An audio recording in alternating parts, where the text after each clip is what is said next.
you see Bill kind of heap that type of going to depth with players like that, particularly during the season. So just listening to it, it was real funny to me. But in all seriousness, anytime Bill talks like that, you've obviously struck something within him, and I think it speaks to what Cam is bringing to New England. He talked about a energy, a fresh new energy, and that's what Cam is really all about. He has an energy. Guys tend to gravitate towards him, and Coach Belichick is doing a heck of a job coaching up this team. We know the limitations that they have on offense, but obviously Cam is a driving factor on that team. Yeah, and I think that the sign of a great coach is knowing which buttons to push with individual players, and maybe that is what he feels Cam Newton needs as they try to make a second-half run here, which they could do. Louis Riddick, you said last week you thought they were ready to make a little bit of a second-half push, and then they went out and they beat Baltimore. Do you see this team making a playoff push over the next 6 weeks?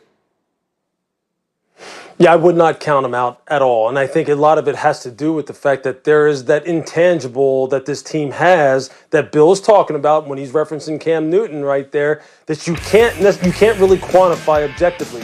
You can't. And so I know it's easy to bang on this football team and go, well, just look at the weapons that they have out on the perimeter and look at the lack of weapons that they have at the tight end position that they historically have had. Look at all the deficiencies they have up front in the front seven, all the people who have opted out, they can't stop the run, etc.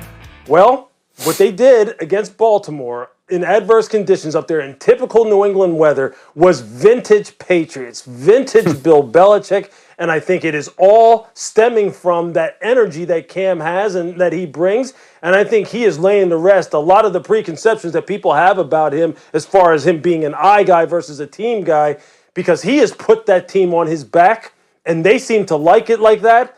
And I would not count this team out in any way, shape, or form going down the pipe here. Again, you're talking as a guy who just had them 2 weeks ago on Monday Night Football, so you're sort of intimately familiar with the dynamics that are going on there. Shefty, what are you hearing coming out of Foxborough? Well, this is a situation where there's a Patriot team that usually gets better, and there are a lot of people that were doubting this team, getting on this team, criticizing this team. That usually is when this team rises up and does its best work. Now, look, this team still is missing weapons, but Jacoby Myers has developed into a playmaking wide receiver, and Damien Harris has developed into what looks like their number one back. And so they're slowly getting more and more contributions from people that ordinarily have not been a part of that offense. If I would have said to you at the beginning of the year that Cam Newton, Damien Harris, and Jacoby Myers would be the keys to this New England team making a charge, that might have surprised you some. Exactly right. And there they were at 2-5. And Julian Edelman may be coming back, right? At some point in time, not far away.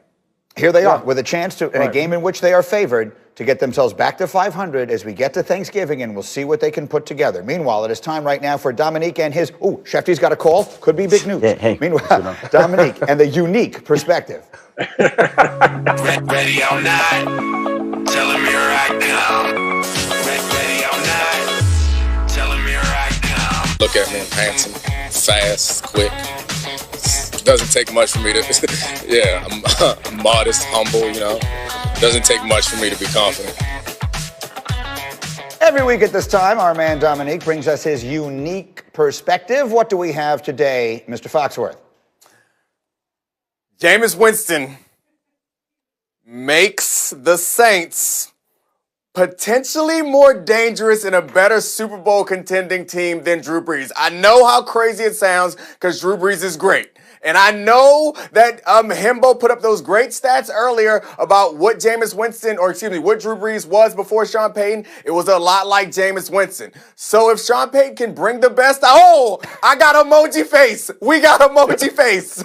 So if Sean Payton can bring out the best in Jameis Winston, I promise you, as a defensive player, what is scarier is the big play ability. And it is so hard when you go into defensive meeting rooms, you prep for a game, you're thinking about how to stop big plays, because all of us on defense, the thing that we say over and over again is they can't score without big plays. You cannot have a team that's going to complete 13 passes in a row and go 5 yards a pop all the way down the field consistently. I know that Drew Brees seems to be able to do that, but it's getting harder as he gets older. And Jameis Winston has the highest average yards per completion in the league, the second highest, second to Patrick Mahomes. And in this system, hopefully Sean Payton can bring the best out of him. I promise you that Jameis Winston, in some ways, in some of the most important ways, is scarier to prepare for than those dink and dunk passes that you're going to get from Drew Brees. And Drew Brees finds ways to hit the seam and make big plays,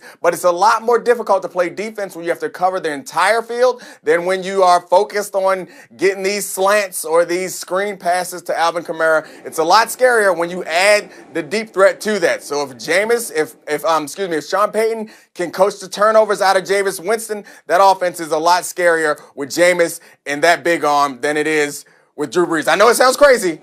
No, I mean, it doesn't sound crazy. It sounds like what we've been saying forever, which is if Jameis just stops throwing the ball to the other team, he'd be an unbelievably good quarterback. But that remains the enormous if in all of this. Lewis, I understand the point that he's making, but I couldn't help but notice the look on your face. What are your thoughts? Yeah, I understand the point he's making too. And early in the football season here in 2020, Sean has talked about the fact that they need to have that deep field, down the field, explosive 20-plus yard play component to their offense in order for them to really get over the top and be that dominant offensive juggernaut that they want to be. He needs that, and they have been calling those plays. For whatever reason, they haven't been able to hit them early in the year. Now, Jameis, will pull the trigger. He will launch it down the field, and I don't have any doubt that you would probably see more deep shots if he was as the starting quarterback than Drew. I just think Jameis is wired that way. What's interesting, though, is that when Hembo gave me this statistic about the fact that Jameis actually struggled in the intermediate and short areas of the field as far as his efficiency in turning the ball over, that philosophically, though, is where Sean Payton wants to live. That's where their offense has become what it is. So if he's turning the football over there, I just don't know overall if Jameis nets out being the better option for them to get to where they want to get to. And coaching interceptions and coaching turnovers and decision-making out of a quarterback, that's a tough thing to do. Dominique, I could see the fear on your own face as you were saying it, and I understand it. But I get the point you're making. We'll see. If he doesn't wind up with the ball running back towards his own end zone a bunch of times, he's a very effective quarterback.